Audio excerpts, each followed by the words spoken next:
best place for below average Star Wars.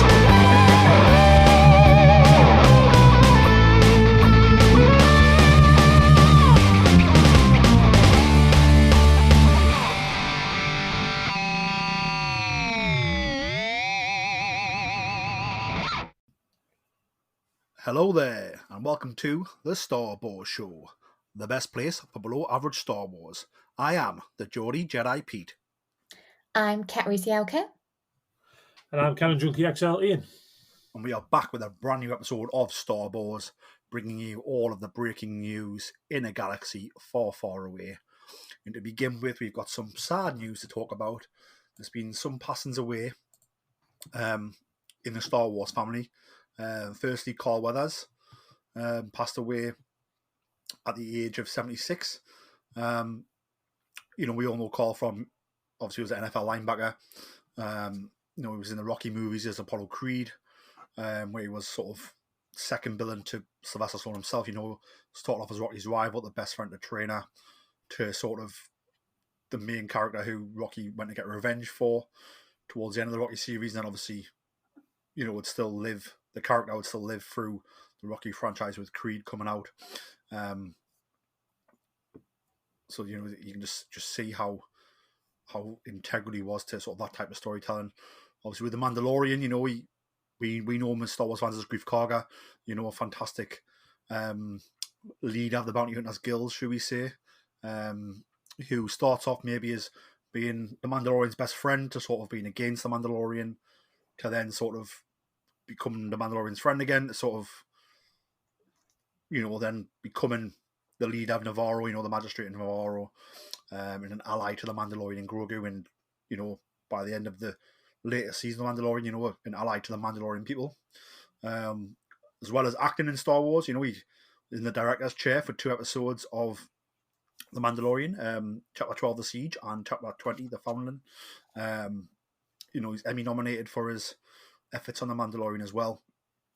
I haven't seen how he died yet. I haven't seen anything written about that, but I know that it was sort of Tuesday. I think it was announced Thursday, but it happened on Tuesday. But a great athlete, a great actor. Whenever I've seen him being interviewed about Star Wars or behind the scenes talking about Star Wars, he was always full of so much love, joy, and he seemed very intrigued and very into what he was doing. He wasn't just there for a paycheck. He was very much there to do his best work and be involved as much as he could, which I think is why he probably ended up being a director after being cast in The Mandalorian. I think somebody with his knowledge of the film sets he's been on is you can't get that knowledge without having lived his life, sort of thing. And I think he was integral to what Jon Favreau and the team are doing. In those first seasons of The Mandalorian. So yeah, I just want to say, obviously we send our, condolences to Carl Weathers' friends and family at this time. I think one of my favorite things about Carl's portrayal of Grief Karga was he could turn on sort of the funny side and the serious side, very subtly, and it was seamless. I think when we see the scenes of him sort of double crossing the Mando, when the bounty hunters are attacking him, to when we see sort of the humorous side of things, when we see him interacting with the IG-11 body that's being controlled by Grogu, when we see the way he sort of references to the hand thing, his interactions with Grogu, sort of all of them, to be fair, were sort of very heartfelt and funny. And obviously, we did see a serious side to him as well. I don't know what some of your favourite parts of Carl Weathers' work in the Star Wars universe were, Kat, but just if you've got any words there. I think we will never forget how Carl Weathers absolutely nailed that cape as the High Magistrate of Navarro, and the way he had the little droids carrying his cape around, and he sort of embodied that spirit of being an extravagant and bold leader, but he was still such a leader of Navarro and its people who, even though he liked the finer things in life, was still there to protect those under his care. And it's a massive loss to the Star Wars family.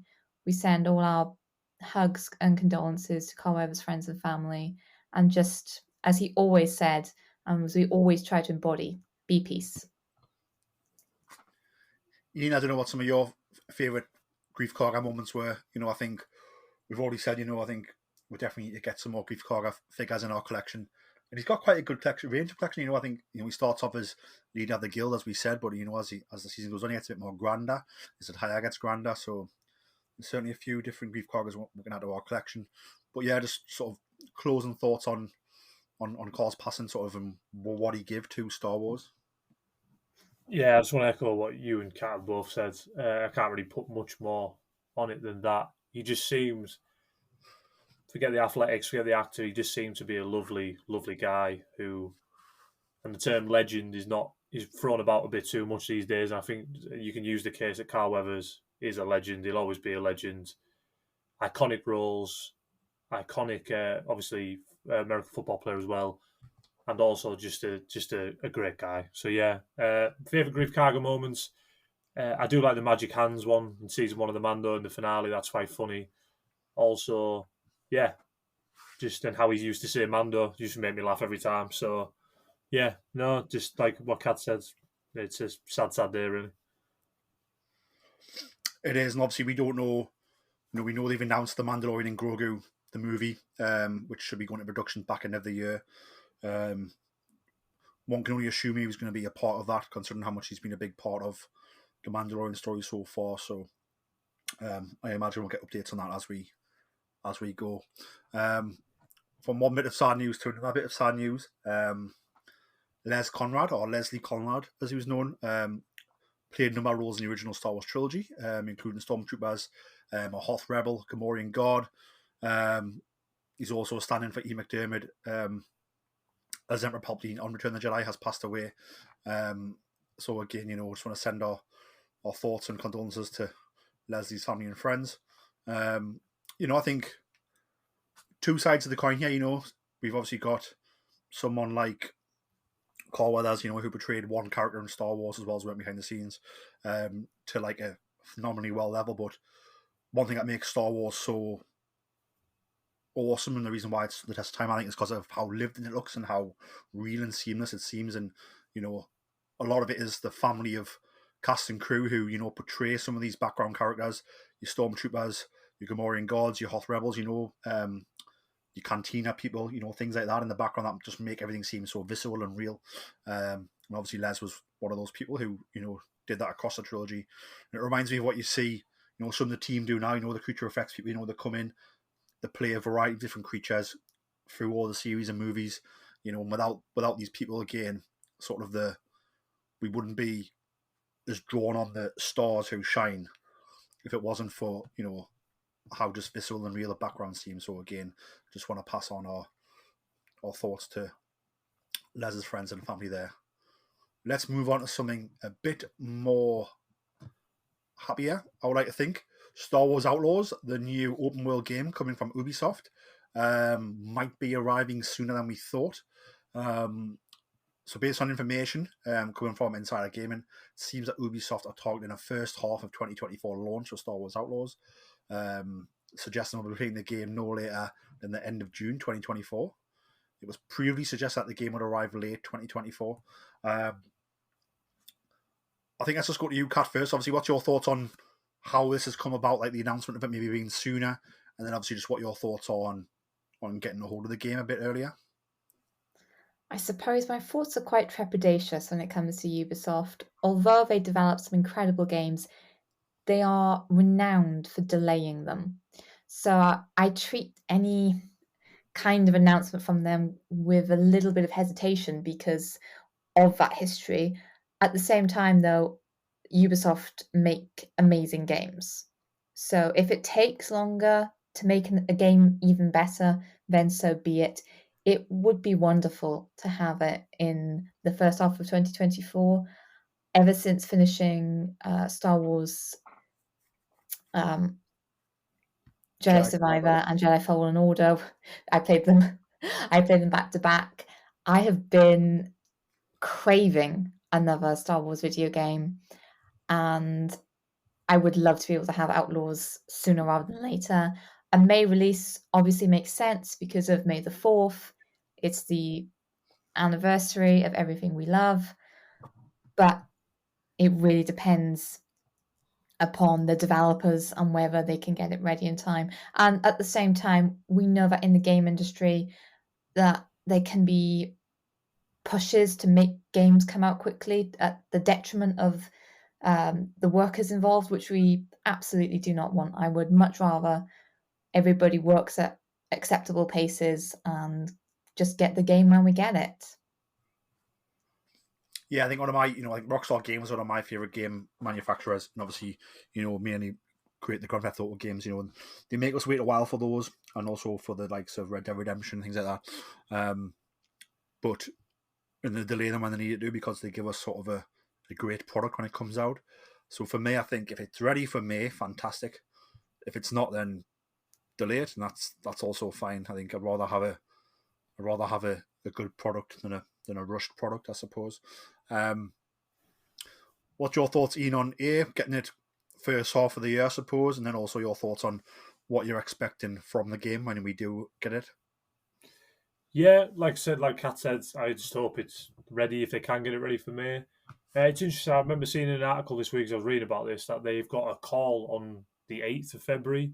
I think it's the Ubisoft investors call type thing where potentially we could get a release date then. So we'll have to keep an eye out for the 8th of Feb to see if anything drops about Star Wars Outlaws then. I do think it's the next game on the Ubisoft slate, so that'd be good just to see. What I expect from the game, like I said, I was obviously it was a shock when the game was first announced. I was watching the Xbox showcase type thing, and it just popped up. But then when we got the gameplay, I got really excited. It kind of looks a bit like Red Dead Redemption, Grand Theft Auto, but Star Wars. And like you, I'm a massive Rockstar Games fan and that. And like you, I agree. They always deliver us a really good product. Or obviously, we're looking forward to Grand Theft Auto 6 next year. So yeah, Star Wars Outlaws to me looks a bit like Grand Theft Auto, Red Dead Redemption in Star Wars, which is something that would be a dream game for any of us. So yeah, no, I'm really excited to see what we can do. It's interesting that you can actually get missions off Jabba the Hutt. That's a dream in a game as well. So no, yeah, it's one of the games I'm looking forward to most. And like I said, I am itching to get my hands on another Star Wars game. I know there's tons in development, like I said, but this is the next one that looks like we'll get. So yeah, no, as long as they can get it ready and it's not rushed out and broken when it comes out, then I'll be all for it. I hope it does come out in May.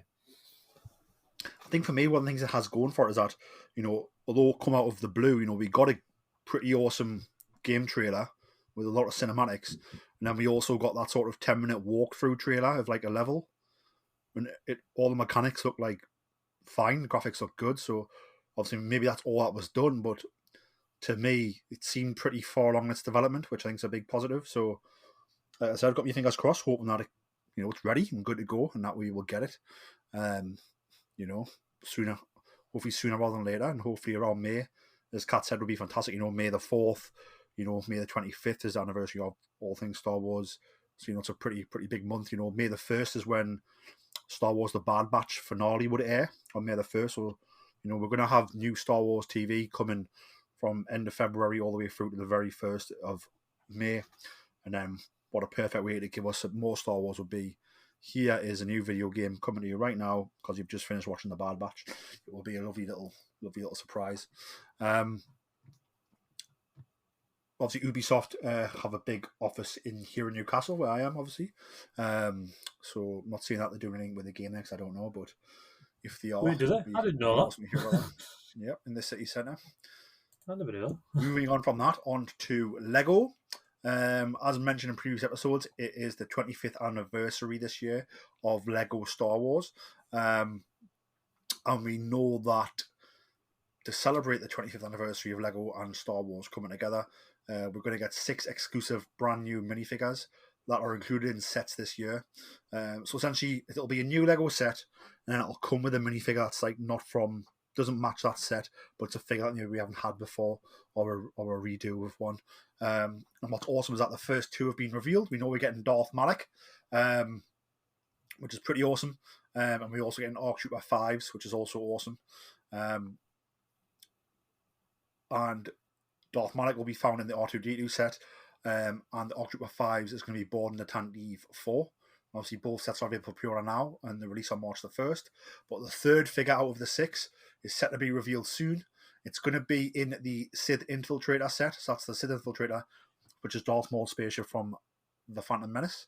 And the tease and what it could be. Rebel with a cause as a slogan that Lego have used. Let's go to you, Kat. Obviously, I know you're a big fan of Lego and bricks and all things awesomeness like that. Just you do tell us, who do you think it is and why, and just why do you think this 25th anniversary is going to be just so good?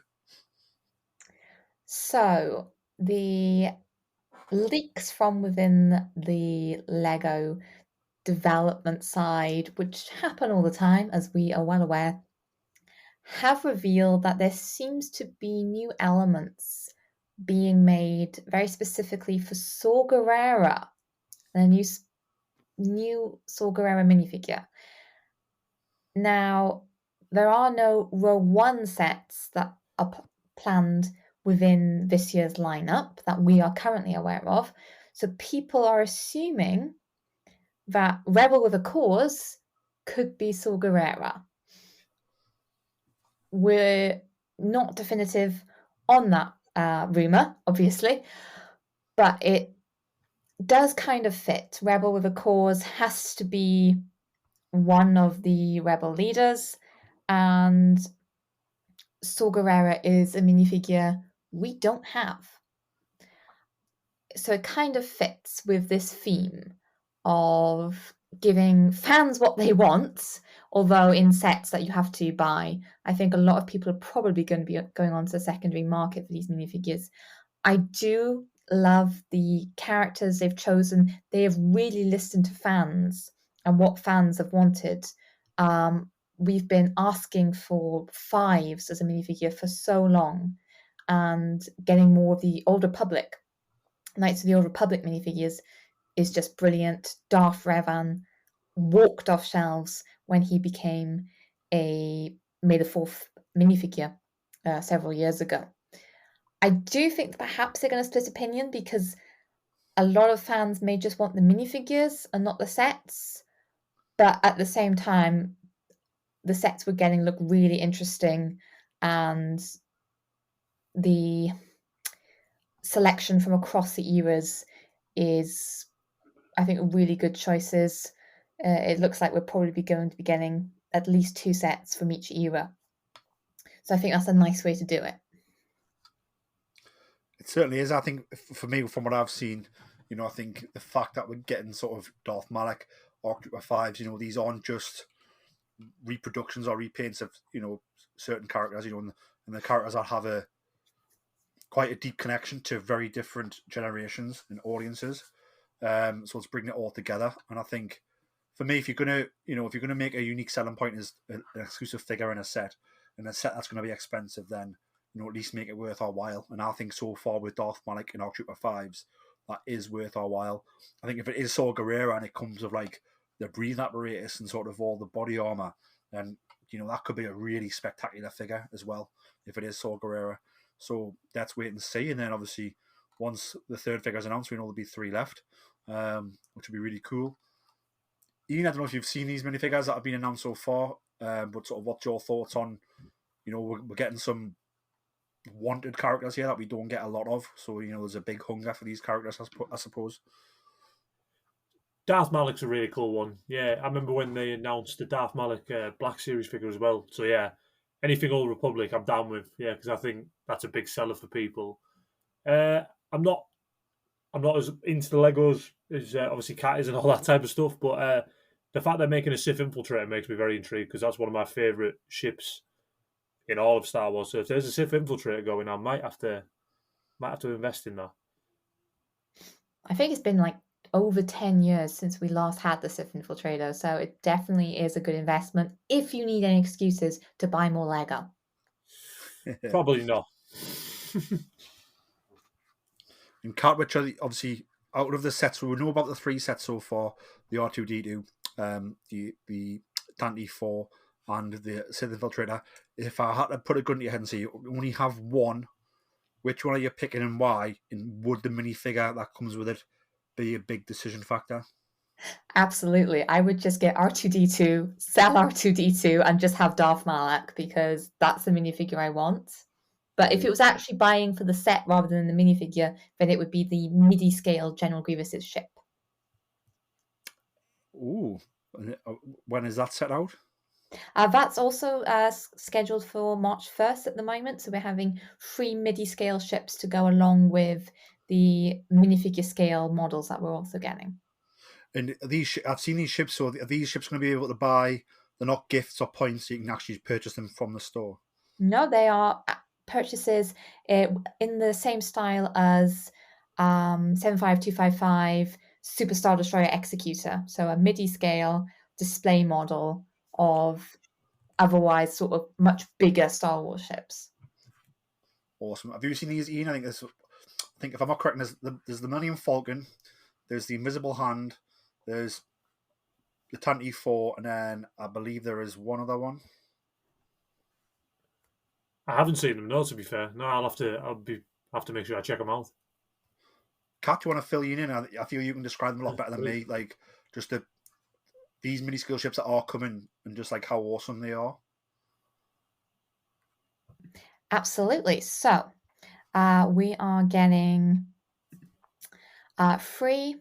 So we're getting the Millennium Falcon, the Invisible Hand,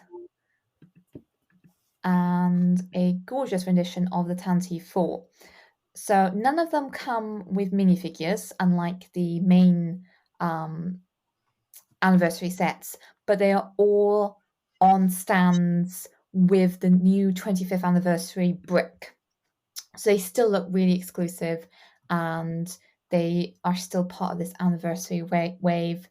They're a great way if you love sort of the bigger Star Wars sets, but you can't afford or have the space for the UCS sets, to have something that is still a really beautiful display model, but it only takes up a tiny part of your desk rather than your entire dining table. And this is the first time we've had the Invisible Hand again in forever. I think the last one was a Clone Wars set from like 2009, 2010. So it's been a long while. It has indeed, and I think these sets. I thought it was 4 for some reason. Maybe I just wish there was 4, but I think they're just the right size to make a perfect. They're not too small. To me, how they look, how I've seen them, the pictures of them, that is that they're like the attention to detail and how awesome they look is like perfect, and they take up just the right amount of real estate to have sort of on a shelf or on a desk, whether it's at work, at a workstation, whether it's at home on a bookcase. Like, it really pops from the pictures I've seen. They really do pop off, which is absolutely fantastic. I also think the logo, the 25 years of Lego Star Wars, is fantastic. Sort of the silver and black, and it's the R2D2, and he's hologramming a Lego brick there. Looks really good. And then just talk about the Darth Malak minifigure himself. I feel the red and the black really do pop against the the different color greys on his face and skin and mask. Exciting times. I'm glad they're doing the right thing about giving us good minifigures and giving us good sets. I think Lego, we all know, it's an expensive hobby, especially when you slap a license on it like Star Wars. But I think if you make a good product, then everyone will happily buy it because you're giving us something that's awesome. I think my worry is when organisations get sloppy and think they can just charge a high price point for something that's repeated all the time or something that's not so good. That's when I don't like it. But they're absolutely smashing it with what they're doing at the minute, which I think is absolutely wonderful. If you had to choose in between the Millennium Falcon, the Invisible Hand, or the Tantive 4 as sort of a mini Lego set to go on your workstation at work, which one would you pick? You only have to pick one. I am a massive fan of the Invisible Hand. I think it's one of the most unique capital ship designs in Star Wars, so I would be choosing the Invisible Hand. I've always loved the Invisible Hand. It's up there with the Star Destroyer and the Ventor for me as a really cool capital ship. So yeah, 100% would be the Invisible Hand for me. Yeah, so mine's the Falcon, but I'm greedy. I'm going to buy them all, I think, and just have them all on display. I'll have one at my work desk at work. I'll have one in my office at home, and I'll put one in my living room on a Have bookcase, it in the hiding car. so that the wife doesn't see it until she does, and then I'll get it wrong. Something like that. Any other Lego news you want to talk about, Kat, or any awesome Lego sets you've had over Christmas up until now? Well, I did manage to get the Lego Star Wars UCS Venator for Christmas. I think Ooh. you probably all remember me drooling over the announcement of this set because the Venator is my second favorite, well, maybe my favorite class of Star Destroyer, sort of tied with the Resurgent class. And I haven't built it yet. I fully admit That's a I'm not big girl purchase. A big girl building purchase. it. But once I've got the space sorted out for it, that will be built and it will look very impressive, hopefully. Oh, that is huge. I think that's. I can't wait to see it. You have to give us updates as you're building it. I think. I'm going to have to put a Star Wars audiobook on while I do it because I know it's going to be at least a 14-hour build. Would you build it all in one go? Or would you come and do like a couple hours every day? Typically, when I did the UCS Millennium Falcon, I did split it up to like several hours a day because otherwise you get brick blindness where you're just looking at the pieces and you don't realize what's right in front of you. And that's why I have a Star Wars audiobook to keep me company as I build. I think the biggest Lego set I've built is the Slave One UCS. Gorgeous model, that one. Yes, that's the biggest one I've built. Ian, what's the biggest Lego set you've built, Star Wars wise? I've just got the pod racer from the Phantom Menace, Anakin's pod racer from the Phantom. It's the only Lego I've ever bought. I'm meaning to get some, but it's so expensive in that I've never really bought anything. But yeah, no, I have the one Lego that I did buy was the Phantom Menace pod racer, and it was a really cool little thing. I've still got the Luke Skywalker X-wing minifigure on my shelf. Actually, yeah, it's a really cool little thing. The pod racer is really nice. I have that set as well. Really, really nice set. Yeah. Moving on from Lego to Star Wars Publishing, DK are bringing us a new definitive version of the Star Wars Encyclopedia. It'll be arriving in September 2024, just in time for the holidays. What is very cool is it is written by some awesome people. Dan Brooks, Megan Krause, Kelly Knox, Amy Ratcliffe, Amy Rakaho, Dan Zier, and friend of the podcast, Brandon Wainerty, is also contributing. So for those who don't know, Brandon, he obviously has his podcast, Talking Bay 94, where he talks to people who have made Star Wars, whether they're in front of the screen, behind the screen, concept artists, script writers, prop builders, actors, sound technicians, you name it. He sort of speaks to them. Definitely check out Talk Me 94. Obviously, Brandon's done a couple episodes of Star Wars in the past. Always a great time, always fun. It was great catching up with Brandon at Star Wars Celebration in London just in last April. And obviously, it's great to see that he's going to be contributing to this encyclopedia. Has me more excited for it, that is for sure. What they're saying is that it's going to contain more than 2,200 entries from the most current Star Wars film and TV series. Discover the vital facts about iconic characters, creatures, locations, vehicles, and technology from a galaxy far, far away. It's going to give us comprehensive histories of 1,200 characters. It's going to chart us through the galaxy. More than 275 location entries. Everything from the world between worlds to Darth Vader's Castle of Mustafar. 275 vehicles from the Millennium Falcon to the N1 Starfighter. It's going to talk us through Beskar armor, lightsabers, again, another 275 pieces of equipment. I love the sort of the visual dictionaries. I love the behind the scenes guides, and this is going to be another one. I think, yes, there's going to be some things in here that we already know. Yes, there is, but I think there's going to be some new pieces. And like I said, the fact that I know somebody like Brandon is working on it, I know he's going to go above and beyond to really deliver us something awesome.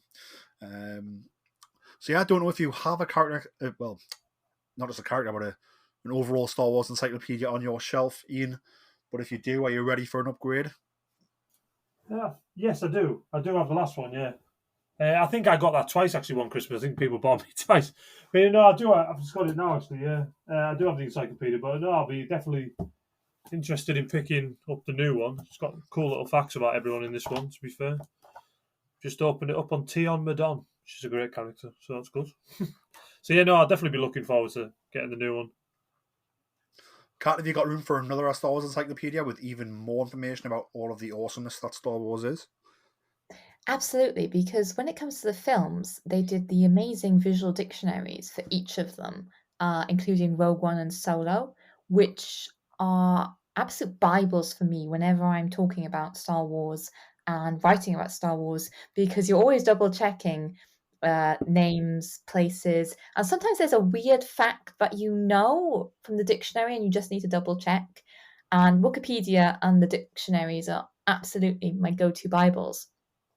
So to have the definitive encyclopedia, I'm hoping might bring us up to Andor, The Mandalorian, and Ahsoka, because none of those have encyclopedia, visual dictionary style books. So it'd be interesting to get some random facts to be able to put into comic reviews and just be able to talk about.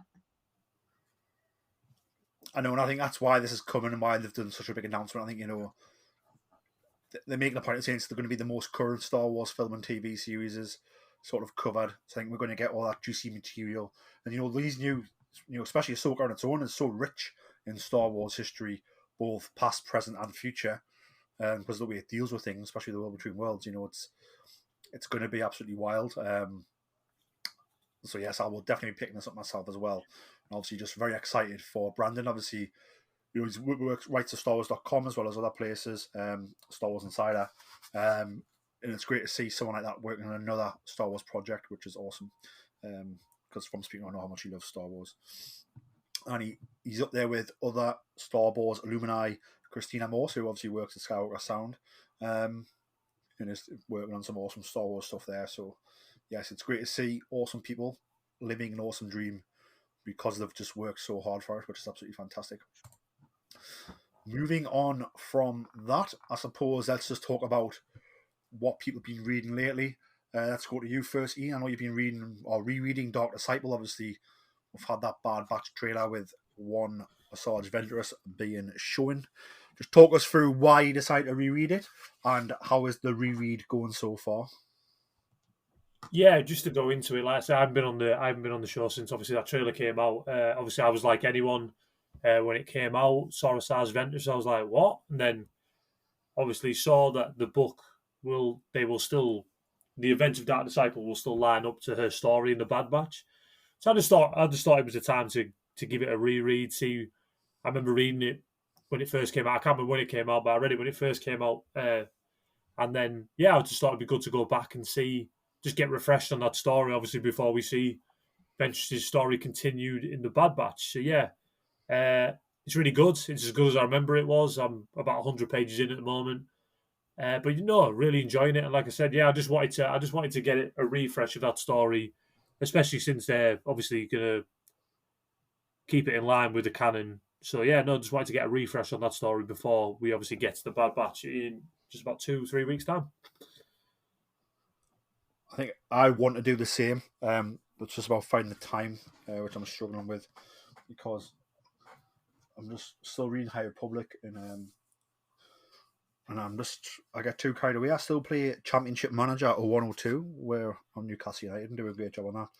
And then I work full time, then I have a wife, and it just gets too much. But that's all my fault. I could sort of not do one of those things and read the book. When I say not do one of those things, I mean not play Championship Manager. So yes. Kat, I don't know if you're planning on a reread of Dark Disciple. Also, just what's your thoughts on Asajj being back? How they're going to do it? Are you going to reread it? And just, overall, how excited are you for this character? It's really strange, but I actually don't feel the need to reread it because I remember Dark Disciple so well. I think I read it shortly after it was released, which must have been something like 2015, 2016. And it has stayed with me. Asajj's story is so harrowing. She has honestly been through so much. And while the Clone Wars showed a lot of her character arc and her healing journey, Dark Disciple highlights the importance of Quinlan Vos in that side of Ventress and really sort of bringing her fully back to the light side of the Force through their friendship and sort of budding romance. And I just remember the book so well, the story beats and what happens. The reason we're all talking about Asajj Ventress is because in Dark Disciple, she sacrifices herself for Quinlan Vos in order to save him. And we see her in The Bad Batch, which takes place well after those events. Yet the showrunners have announced that it will not break the canon. So that opens up a whole can of space worms, because how is that possible? Did Asajj not die? Was she healed? Is this Asajj Ventress a clone? What is going on? I'm really excited to see a story continue, and I would be really happy if Asajj could get a bit of a better ending, a happier ending, because she went through a really hard life, and while sacrificing herself for Quinlan was so noble, for her to have a chance beyond that redemption would be absolutely amazing, I think, for Ventress. And if she can help the Bad Batch to save Omega, well, that would be wonderful. So I'm really excited for her return in season 3. I'm really intrigued to see how they balance the events of Dark Disciple with what happens in this new season. It's something completely unexpected. When I saw that trailer, I was expecting quite a few things. I was not expecting Ventress to just suddenly appear. Could it be a flashback? But the only problem is none of the characters in the Bad Batch knew Ventress. Do we see them with her in the trailer? She's sort of by herself, but she does have a new haircut and new armor. Time will tell, I suppose. Mm. It's exciting though. I think like how they're going to do it. It could be a flashback. It's probably less likely, but it could be a flashback. But if it is a case of she is here and alive and well, and they've acknowledged that they're going to have to tell that story, then that is something pretty awesome. What's your thoughts, Iain? Is she alive and well? Is it a flashback? Is it a clone? If I give you $10 to bet on this, where's it going? I think she's alive and well. Because if it was a flashback, then they could just say they were just doing a flashback from. Obviously, they wouldn't say that, but from Dark Disciple, the arc. So I think she's alive and well. I think it'll be some sort of Night Sistery thing. Maybe I can't remember how the book ends, so I can't remember her final. Obviously, it says she dies, but I can't remember the actual wording of how she died, so I can't remember off the top of my head. But no, I believe she's alive, and I believe they've just brought a character not back to life, but they've just brought her back. And I always thought it was a bit weird to kill her off in a book. I get that the book was a Clone Wars arc; they never did, so it would have been on telly. So yeah, no, I think she's alive and well. I think but I do think the trailer's a misdirect. I don't think it's the Bad Batch firing at her. That was as it's led to believe in the trailer. So yeah, no, I think she's alive and well. I think we will obviously, hopefully, find out how she survived the events of Dark Disciple.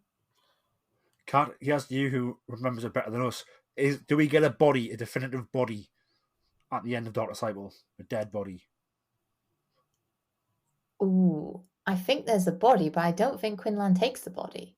But or does he take her back to Dathomir? Now you're challenging my memory. There's enough of a grey area that she could be healed. She gets taken back to Dathomir and the witches use the magic. You know, we've got it. Now what's happened, don't we? Don't they put her in a lake on Dathomir?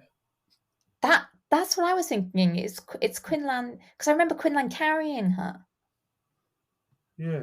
Ooh. Is it like a lake of reincarnation, maybe? I think it's supposed to be like the Night Sister death rites that he tries to give her, but it could be that it allows her to heal. Do you think we see Morgan Elsbeth doing some magic? I mean, with the Night Sisters, anything's possible. Time will tell. Time will tell. Kat, what other comics have you been reading and how have they been awesome? So I'm currently reading the Darth Vader series by Greg Pak, and I'm also reading The High Republic by Calvin Scott. This is phase 3. Latest issue of Darth Vader, number 42, had a cameo of Lieutenant Enric Pride, who people will know from The Rise of Skywalker. This is well before he became so high up in the Empire. He's basically complaining about the lack of resources allowed to a lieutenant. And then the High Republic Phase 3 is currently at a stage where the Jedi and New Republic Coalition are trying to breach the storm wall made by the Nile, who have taken over a massive swathe of the Outer Rim and barricaded it behind the occlusion zone, which only their specially adapted hyperdrives can get through. So the characters are going through quite a lot because there's Jedi stuck in the occlusion zone who are at the mercy of the Nile. And Keith Trennis is leading the way with Elzar Mann to try and rescue those Jedi and also try and put a stop to the Nile. Marcion Rowe is not liking the fact that he now has to govern. He's all for trampling the Jedi and destroying things, but he now realizes he actually needs to govern, and making a Nile government may just well be their downfall. Martian Rowe is just a very, very naughty man, isn't he? Very naughty. He is very ambitious, and I think that ambition is going to come and bite him. Which Jedi do you want to kill him? I Why is it quite Elzar like Mann? Marcion. Even though he is the villain, he does have this enigmatic presence about him, and I quite like him. So I don't necessarily want him dead. I mean, I want him to pay for his crimes. I think he should definitely be brought up to the New Republic, the Republic Senate, and be like, right, you've got to pay for your crimes. But if anybody needs to take him down, I would say it either needs to be Avar Kriss or Elzar Mann. Maybe Bell. For what is Bell alive? Oh, don't tell us Bell's not alive. Is Bell and Boriaga are doing well. Good. Bell could do it because what he did to Lord and Lot on. Bell is in trouble. I think he is struggling with his emotions. Well, maybe he kills him and turns the dark side. Very good, wouldn't it? Very, very much a possibility. The last time we saw Bell was in Shadows of Starlight, which is a 4-part miniseries that's just before the current High Republic Phase 3 main series. And that miniseries did have an issue focusing on Bell and Boriaga, and Bell did seem to be quite angry for a Jedi. Okay. Iain, have you been any new Star Wars comics or books lately? Other than Yes, I have actually. Yeah, I read the first issue of the Thrawn Alliances. Yes, Thrawn Alliances adaptation. Really, really enjoyed that. I really, for those who haven't read it, it's a novel by obviously Timothy Zahn set in between Star Wars Rebels, where Darth Vader and Thrawn are sent to Batuu, Galaxy's Edge, to sense a disturbance that the Emperor has sensed in the Force. But also, it doubles back to the prequel era where Anakin and Padme go to Batuu, and they will have to work with Thrawn to stop a separatist plot, which is really a Darth Sidious plot, but that's fine. But no, it was really good to. I'm really excited for this series because we will get our first look at the Grisks. Obviously, they've never been pictured or seen on screen or anything like that. They are for lack of a better term, it's basically the Yuuzhan Vong of the canon. Basically, I think it is. But we will get our first look of them in one of the issues coming up.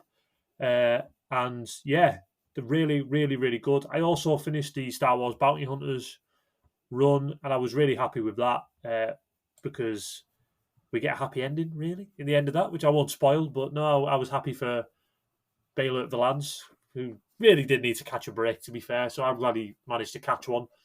So yeah, no, I've Foreign Alliances and the end of the Bounty Hunters run is what I've currently been reading.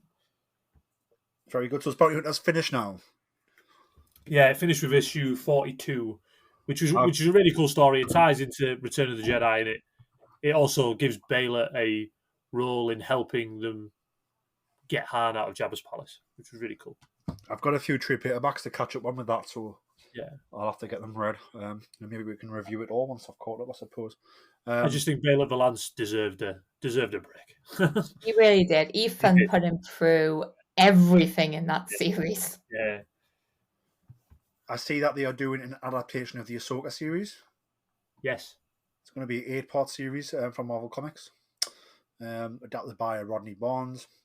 So I don't know who's excited for this. I always love the adaptations because sometimes you get you see things that maybe you didn't see in in the novel or in the TV show or in the movie. So I'm excited to see what little Easter eggs we might see lying around. I agree with that. I think it was the Rogue One adaptation where when Saw dies in the comic, he whips out a hologram and it's Steeler, which obviously I don't think it would have made sense in the movie because people have been like, "Who's that?" But for us nerds and that was an amazing little panel in the Rogue One adaptation. Definitely, and that's coming. It's coming in July, I think. The Ahsoka adaptation, so that's pretty cool. Any other publishing that you guys want to cover? I think we're caught up, to be fair. I think I'd just like to congratulate Alyssa Wong on her final issue of Dr. Aphra and the amazing series they wrote. Yeah, so is this the final? So is this the end of Dr. Aphra as a comic for the time being? It is the end of Dr. Aphra for the time being, and again, it was a very fitting ending to a really good series, and it's left open in a way that Aphra can certainly get into trouble in the future again. Absolutely wonderful. I'm behind the Dr. Aphra as well. Surprise to nobody, but I loved the first set of comics. I loved, and I just need to get caught up on this. I've got her first appearance in Darth Vader, obviously issue 3 from Kieran Gillen. Yeah, she's a great character. I just think it's a matter of time before she goes on screen. Oh yeah, I definitely want Dr. Aphra, either in animation or in live action. And let's take it over to merchandise. I know we've spoken Lego, so we know what Lego sets people have been buying. But let's go to you first, Iain. Any new action figures been purchased over the past month or so? Yes, I have purchased. I looked on Star Action Figures the other day, and there was 2 figures that I really liked, and they were on sale. One was the Antok Merrick figure from Rogue One. He's the blue leader in Rogue One. He was only £6, so that was good. And also the Darth Maul from the Clone Wars, obviously with his in the Siege of Mandalore. He was only £9, so I think it was only about £11 with delivery. So yeah, I got those 2. Both. I also got the Mando Season 1 Blu-ray Steelbook. That's really cool. That's a really cool. It's a really cool thing to have. To be fair, I really hope they keep releasing the Disney Plus series on physical because I like the physical media. And also today, I signed up for one of them smugglers crates just to see what you get. So yeah, I've got a bit mad recently. To be fair. Very good. Did the Mandalorian Steelbook come with DVD extras? Yes, it did. Yes, I'll tell you right now. What did it come with? It came with. It says on the back. Never before seen bonus footage, bonus extras. Remnants of the Empire, uncover the Imperial designs adapted for the series and meet the new villains of the Empire's threat persist. And Forging the Covert Part 1, Jon Favreau, Dave Filoni and the crew highlight the craftsmanship behind Grogu, the Mandalorian's arsenal, and the show's practical effects and digital wizardry. That's just for the Blu-ray. Fantastic. Kat, let's go for you. What, other than Lego, have you been purchasing Star Wars-wise? Have you been getting any more Kylo Ren posters? I do not have any more Star Wars Lego. Not that I haven't been buying Lego, just not Star Wars. But I do have the new Sabine Wren Funko Pop based on the Ahsoka series. I got myself a Nubs plush because I obviously couldn't live without a Nubs plush. I just love how they've got a Nubs who goes on the Comic Cons now, and you get to meet Nubs there. I just need to go to a Comic Con with Nubs. Please let him come to the UK Comic Cons because I demand to give a hug to Nubs. If you were going to go out for take Nubs out for some food, Like, which UK restaurant would you take him to and why? I think I would take him to Krispy Kreme and we would just eat donuts. Oh, very good. Because Nubs strikes me as a cake person. He definitely likes cake, 100%. I think he likes everything, to be fair, but he definitely likes cake, 100%. You know, you a fan of Nubs, or is he not your cup of tea? I like the character, like I said. I've never watched the Young Jedi Adventures. Like I said, I don't think it's for my age bracket. But no, like I said, no, he's cute, and I can see why people think he's cute. Yeah, like I said, he's a bit of fun, to be fair. If you were going to take Nubs to any fast food chain in the UK, where would you take him, Ian? Where would I take? That's a good question. You take him to I McDonald's? won't go with the cake then, to be fair. I'll go Five Guys. He'd like Five Guys. You would like Five Guys because you could get burger and hot dog and chips. You could also get milkshakes as well. I love Five Guys. Everything, yeah. You'd be well into it. But no, I think that brings an end. We'll end the episode with the main event. That is Nubs. Hashtag Nubs Nation. Yes. Ian, where can the people find you on social media? I am on social media. I've changed my user handle back to my old one, so I am at social media at Star Wars Ian on X. And Kat, where can the lovely people find you on social media? You can find me at Twitter on Kat Kylo, both with Ks, where I'm always happy to talk Lego, Star Wars, and anything Kylo Ren. And you can find me on Instagram and X or Twitter at Geordie Jedi Pete. You can find the podcast on X or Twitter at Wars Store. And you can find the podcast on Instagram, Facebook, TikTok, and LinkedIn at Star Wars Podcast. If you are listening on Apple Podcasts or on Spotify, you can leave us a 5-star review with a nice little comment. Again, it makes us smile all day. It only takes you a few seconds. And if you're listening on any other type of podcast platform, which we should be on all of the main ones, again, just think about leaving us a top review. It makes us smile a lot. Like I said, it takes you a few moments. It also helps other people find the podcast. But that brings an end to this week's episode. Thank you very much for listening. May the Force be with you all. And remember, always tell that to Kanja Club. The Dorky Diva Show presents Why is this seat so much more comfortable? the long-awaited sequel to the adventures of the Zolan Dart audio drama. Have you seen the captain's datapad? Trying to work, Murph. Piloting the Zolan Dart by himself, You do understand the details of this particular job, correct? I've been on plenty of jobs like this. With you! Reldar Sias returns to a planet he thought he'd left behind for good. Is there a reason you didn't mention I was tagging along? Hopefully having you there will make others think twice about messing with me.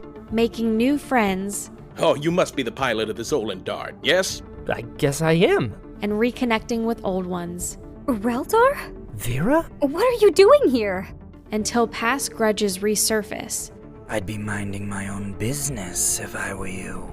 Well, if your business wasn't being handled right in front of my face, maybe I could mind my own business. We have to leave. Now. Why the rush all of a sudden? We're in trouble.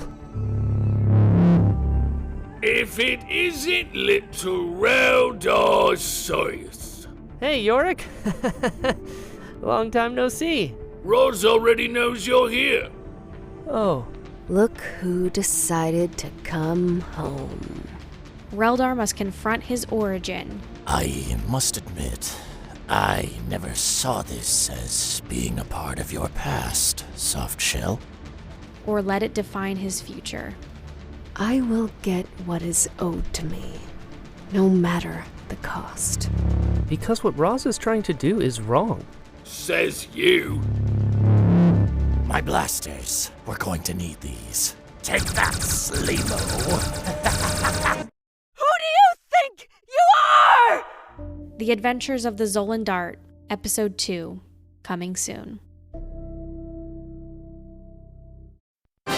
Fearless Fred presents Mud 79, a fan-made Star Wars story, Season 2.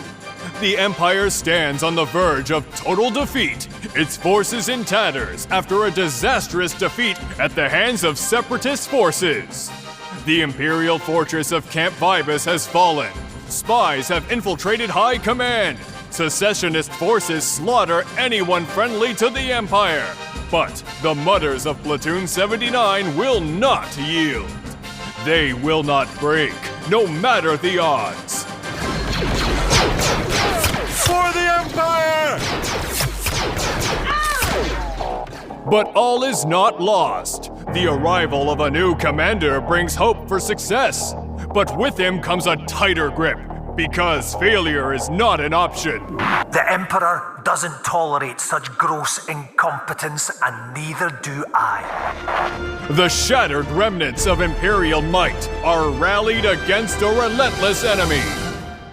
Know that the Emperor watches over us, that we are the instrument that brings his peace to the galaxy.